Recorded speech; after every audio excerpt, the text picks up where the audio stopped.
All right, hello everyone. What I decided to do here is make a short response video to some of the comments that you have made in the lecture self-review. So thank you to everybody for doing the self-review. I know we just went through our first week of distance learning, distance teaching. I think you've all done very, very well in adjusting to that. So I thought, to sort of give us the feel of a classroom where you would ask questions and I can respond to questions, I'm going to try to make a response video every week.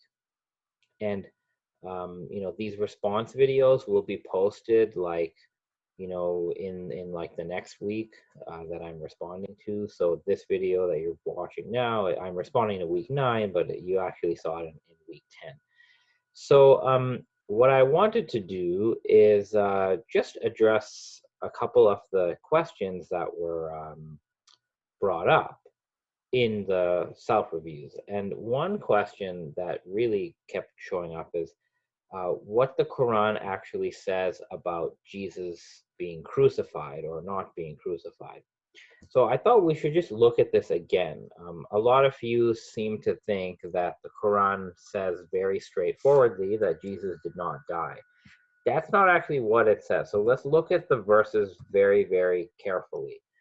So what we see here is the Quran is actually talking about a group of people, a specific group of people, and we later find out from the context is the Quran is talking about a certain group of Jews. And we know that because it says, this is the Quran speaking, and often in the Quran, God speaks in the first person plural in the Quran a lot of the time, right? God uses the word we to speak about himself. So these verses begin by the Quran. God in the Quran is talking about certain Jews, and it says, "We said to them, transgress not the Sabbath." So it's talking about the Sabbath. So already we know that this is talking about a group of people who were ordered to follow and observe the Sabbath, right? Goes on to say, we took from them, again, right, a group of people, we took from them a solemn oath. So it begins by saying that there are a group of Jews, they promise to obey God in certain matters, like Sabbath and other things. And it goes on to say, so for their breaking the oath and disbelieving in the signs of God and slaying the prophets without right, and for their saying, our hearts are uncircumcised, nay, God but sealed them for their unbelief, so they believe not except a few. So let's just pause it there. So this verse is saying that this group of Jews, they broke their oath. They did not believe in the signs of God. They killed their prophets. And they said to God, our hearts are uncircumcised. So it's basically accusing a group of Jews of being disobedient to God. Now, before somebody says that this seems like a rather racist passage, if you read the Bible, the Hebrew Bible, there are many passages where the prophets of Israel criticize the Israelites for not obeying God's commands.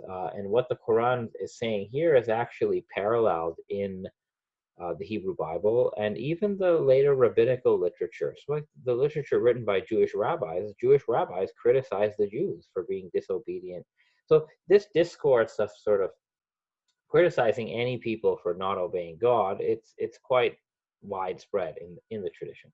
So anyway, this whole first passage here is about a certain group of Jews who did not follow God's command. They did not keep their promise to God.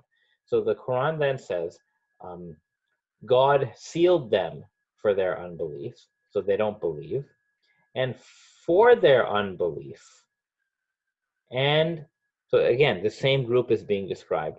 Their unbelief, their uttering against Mary a mighty slander. So now we're later told that this group of Jews, whoever they are, accused Mary, the mother of Jesus, of a slander. And you will later see what that slander was. And it goes on to say, this group of Jews said, they're saying, they claimed, we killed the Messiah, Jesus, son of Mary, messenger of God. So this group of Jews that the Quran is criticizing, they also claimed, that they killed Jesus, the son of Mary. That's what's going on here. So a group of Jews claimed that they killed Jesus.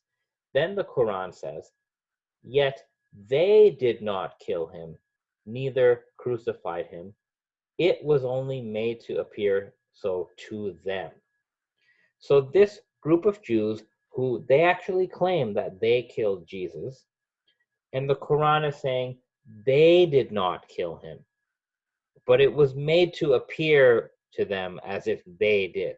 So what seems to be happening here is that the certain Jews who disbelieved in Jesus and were enemies of Jesus, they took credit, or they tried to take credit, for the crucifixion and death of Jesus. And the Quran is basically telling these people, the Jewish enemies of Jesus, that no, you cannot take credit for killing Jesus. You did not really kill him. So if you read this very literally, and it goes on to say at the end, they killed him not, of a certainty. No, indeed, God raised him up to him. So it's saying those Jewish enemies of Jesus who claimed to have crucified him, who are taking credit for killing him, they didn't really kill him, but God took him, not to heaven, but God took him to himself. Now you can interpret this in different ways, right? You can read it to mean that Jesus did not actually die on the cross, that nobody crucified him. But if you read this very carefully, it's not saying nobody crucified Jesus. It's not saying that Jesus did not die. It's simply saying that the Jewish enemies of Jesus, who wanted to take credit for killing Jesus, that they did not kill Jesus. So then the question we would ask is, okay, so like who killed Jesus? Like who is responsible for the death of Jesus? Now we know historically that it's actually the Romans who crucified Jesus, right? The Jewish rabbis at that time, they did not actually crucify Jesus. The Romans did it.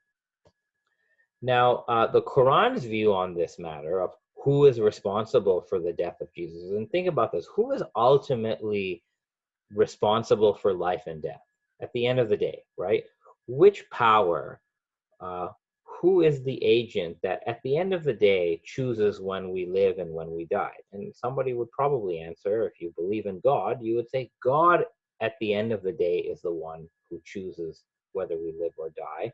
And when we die, we may die by natural causes or whatever. At the end of the day, it is God who is causing us to die. I mean, every monotheist would agree with this, that it is God who gives life and death.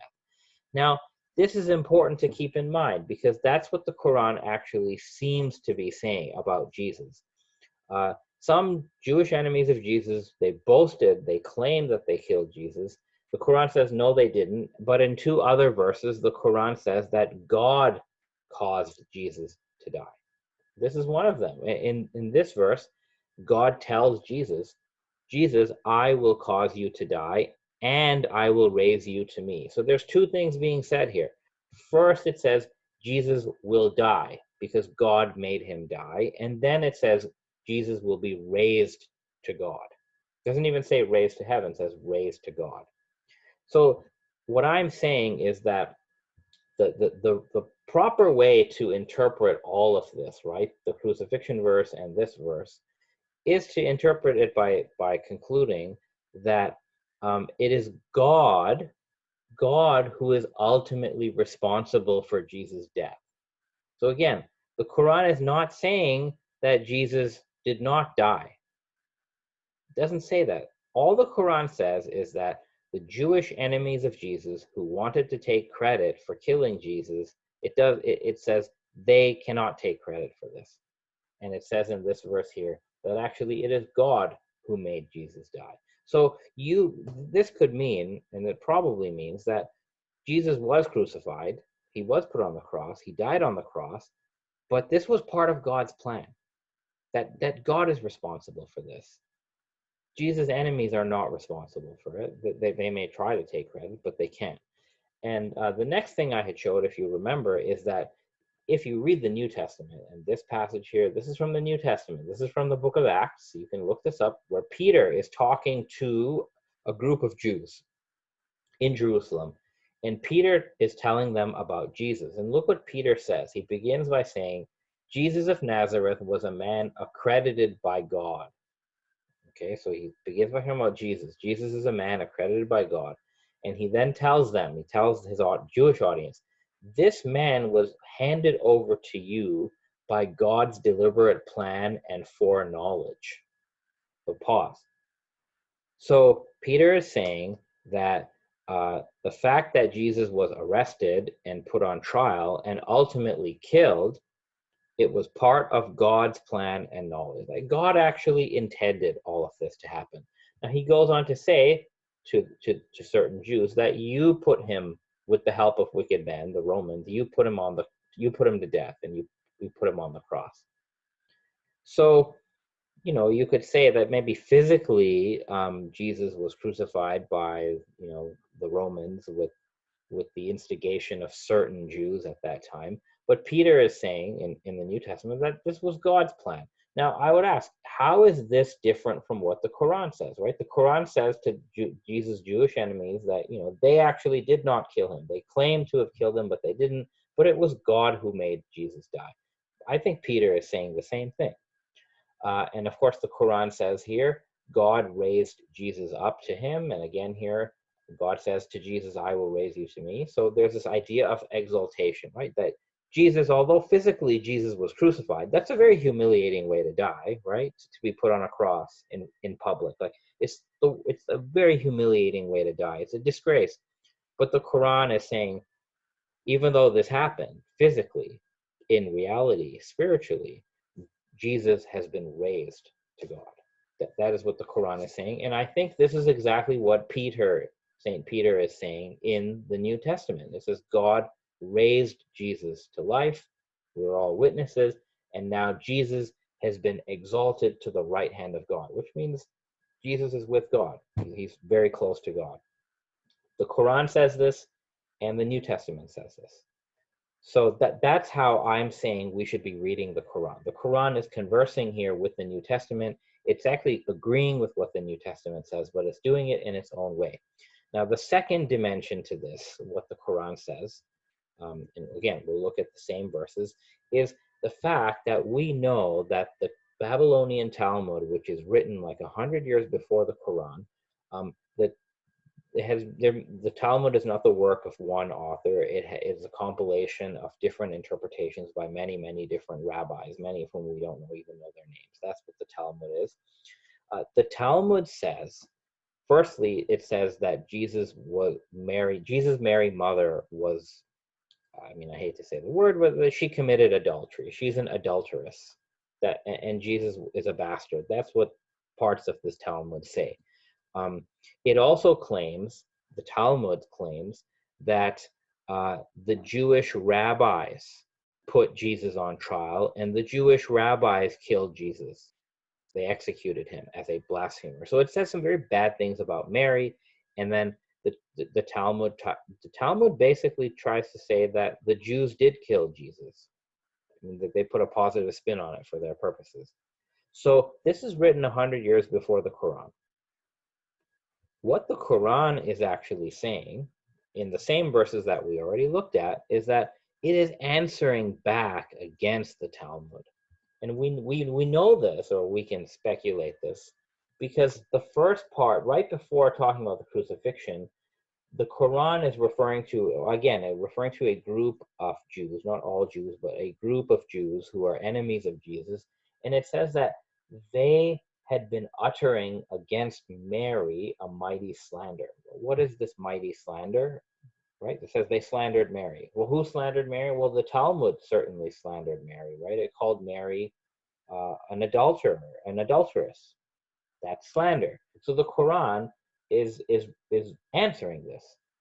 And after it answers that, it says, and for their saying, i.e., these Jewish enemies of Jesus, they claimed that they killed Jesus. This is exactly what the Talmud says. In the Talmud, it is claimed that the rabbis of Jesus' time that they killed Jesus. Now, historically, that didn't even happen, but the Talmud says it happened, and therefore the Quran is issuing a correction, and it's saying, "Wait a minute, uh, the Jewish enemies of Jesus, they slandered Mary. So what they said about Mary here is false, and they claim to have killed Jesus. Well, they didn't. That's what the Quran is saying."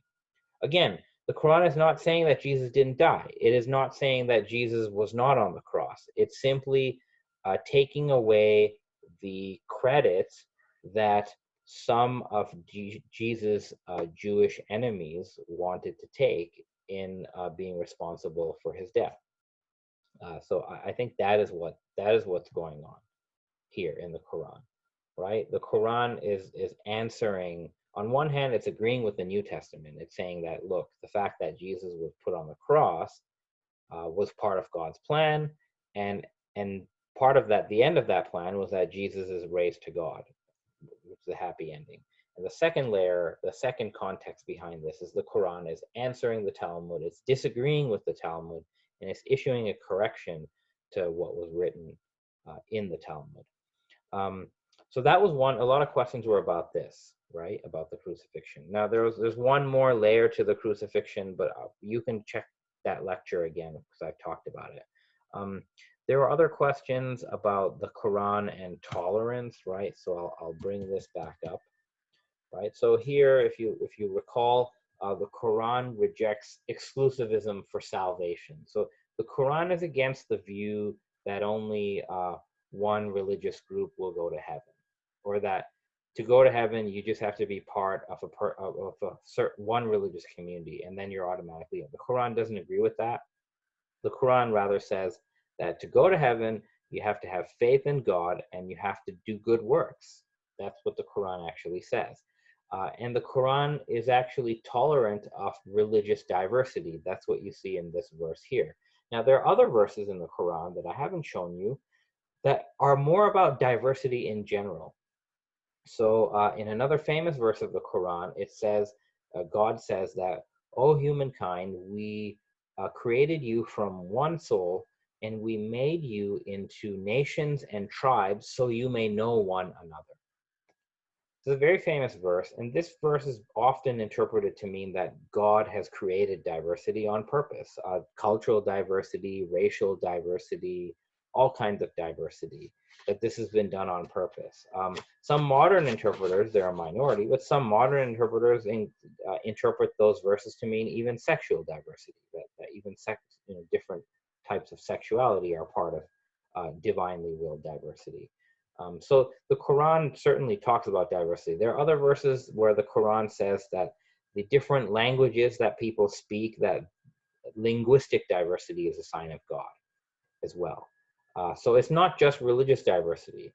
Now, the thing about the Quran is that the Quran accepts differences in religious belief and religious practice. It accepts that, but it doesn't agree with all of that. So the Quran can both tolerate or even embrace the existence of Christians, right, and totally be okay with Christians existing as a community with their own beliefs.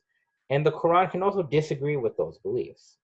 That's something that we don't do well with today. So today we're often given the choice of, okay, if you want to be pro diversity, then you have to sort of give up your beliefs that you think may offend other people, or rather, there's this idea that you have to give up your beliefs that conflict with the beliefs of other people. Now, that's not true diversity, though. Like, real diversity would mean that we can all live together and we're all going to act ethically toward each other, and we can keep our own beliefs. And I'm allowed to believe something that completely disagrees with my neighbor, and he can completely disagree with me in terms of his beliefs, but that's okay. Like, that's what real diversity is, where you can have disagreement and difference, but you coexist in a harmonious way. So that's the type of diversity that I think we find in the Quran. One other thing I wanted to just talk about. This is part of my second lecture, but the third lecture really for for this week. So some people were confused about what John of Damascus was saying. So this is from John of Damascus. Okay, this is part of your reading. So what he's doing here, John of Damascus is giving a description of Prophet Muhammad and what Prophet Muhammad taught, right? So these first three sections, he's describing who is Muhammad and what Muhammad taught. And in the last part that I've quoted here, John is answering, he's trying to refute what Prophet Muhammad taught. So first he says that he was a false prophet. He was taught by a Christian monk, an Arian, a heretic. Then he goes to say that nobody bore witness to Prophet Muhammad, so he must be a false prophet. This paragraph here, he describes what Muhammad taught about God and Jesus, right? So John doesn't agree with anything written here, right? This whole section, let me try to use like the pen option or something. Yeah, so this whole part here, right? All of this is John's understanding of what Muhammad taught. John doesn't agree with anything here. So this says that Muhammad taught that God does not beget, God is not begotten. It says that Jesus was a prophet and servant of God. So that's what Muhammad taught, according to John. John doesn't believe this. John actually, his answer is here, right? This bottom part. John says that, well, you Muslims say that Jesus is the Word and Spirit of God, but why are you calling us associators? John says that the Word and Spirit of God is inseparable from God. So John is trying to say, look, Jesus, if he's called the Word of God, then he has to be God as well. Now Muslims don't agree with that. So that's what's going on with John of Damascus, basically. He has to give the account of the beliefs of Muslims as he understands them, and then he has to refute them. So that's what he's trying to do. Anyway, it's about 25 minutes or something, so I'm going to stop it over here. But anyway, that's my response for this week. And thank you again for bearing with us throughout this new learning mode. And of course, if there are any other questions, you can put in your lecture self-review, and you can always send me an email if there are questions that you have that you don't understand. All right, so I hope you have, we're going into week 10 tomorrow. Everything is uploaded now for week 10, so I hope you enjoy it, and everybody stay safe.